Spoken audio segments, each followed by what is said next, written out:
పచ్చడి అంటేనే అంత దూరంగా ఉండే మా ఇద్దరు పిల్లలు ఈరోజు పుదీనా పచ్చడి చేశాను. అడిగి మరీ తిన్నారు పుదీనా పచ్చడి. ఇంకొంచెం వెయ్యమ్మా అని చెప్పేసి. టేస్ట్ తెలియాలి కానీ పిల్లలకి ఇంకా వదులుతారా చెప్పండి. ఫస్ట్ అయితే అడిగారు ఇదేం పచ్చడి గ్రీన్ కలర్లో ఉంది అని చెప్పేసి. నేను వచ్చేసి పుదీనా పచ్చడి అని చెప్పాను. అది కూడా పచ్చడి చేస్తారా అని చెప్పాను. ఫస్ట్ కొంచెం తిను, నచ్చితే తర్వాత వేయించుకో అని చెప్పాను. సరే కదా అని టిఫిన్లోకి దోశలు వేసాను. ఆ దోశల్లో కొంచెం వేసుకొని తిన్నాడు, బాగుందంట. తర్వాత మళ్ళీ వేయించుకొని తిన్నాడు.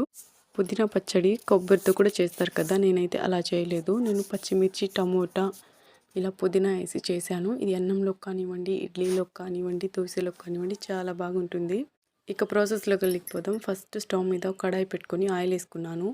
హీట్ అయిన తర్వాత 10 పచ్చిమిర్చి వేసుకోవాలి, తుంచేసుకోవాలి. లేదనుకోండి పచ్చిమిర్చి పేలి ముఖం మీద పడతాయి. నాకు చాలాసార్లు పడింది, అందుకు మీకు కూడా చెప్తున్నాను.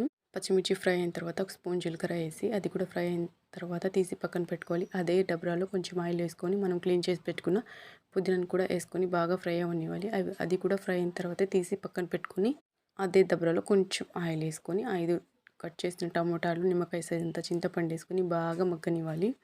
అది మగ్గిన తర్వాత ఇంకా స్టవ్ అయితే ఆఫ్ చేసేసి మనం ఇంకా మిక్సీ జార్లోకి వచ్చేసి మనం ఫ్రై చేసి పెట్టుకున్న పుదీనా, పచ్చిమిర్చి, 5 వెల్లుల్లి రెమ్మలు, కొంచెం ఉప్పు వేసుకొని గ్రైండ్ చేసుకోవాలి. గ్రైండ్ తర్వాత మనం ఆల్రెడీ మగ్గించి పెట్టుకున్న టమోటాలను కూడా వేసేసి గ్రైండ్ చేసేసుకోవాలి. అంతే, ఇంకా బౌల్లో తీసుకోవాలన్నమాట పచ్చడిని. దీనికి పోపేం అవసరం లేదు. మీకు నచ్చితే లైక్ చేయండి, సబ్స్క్రైబ్ చేసుకోండి. Okay, bye.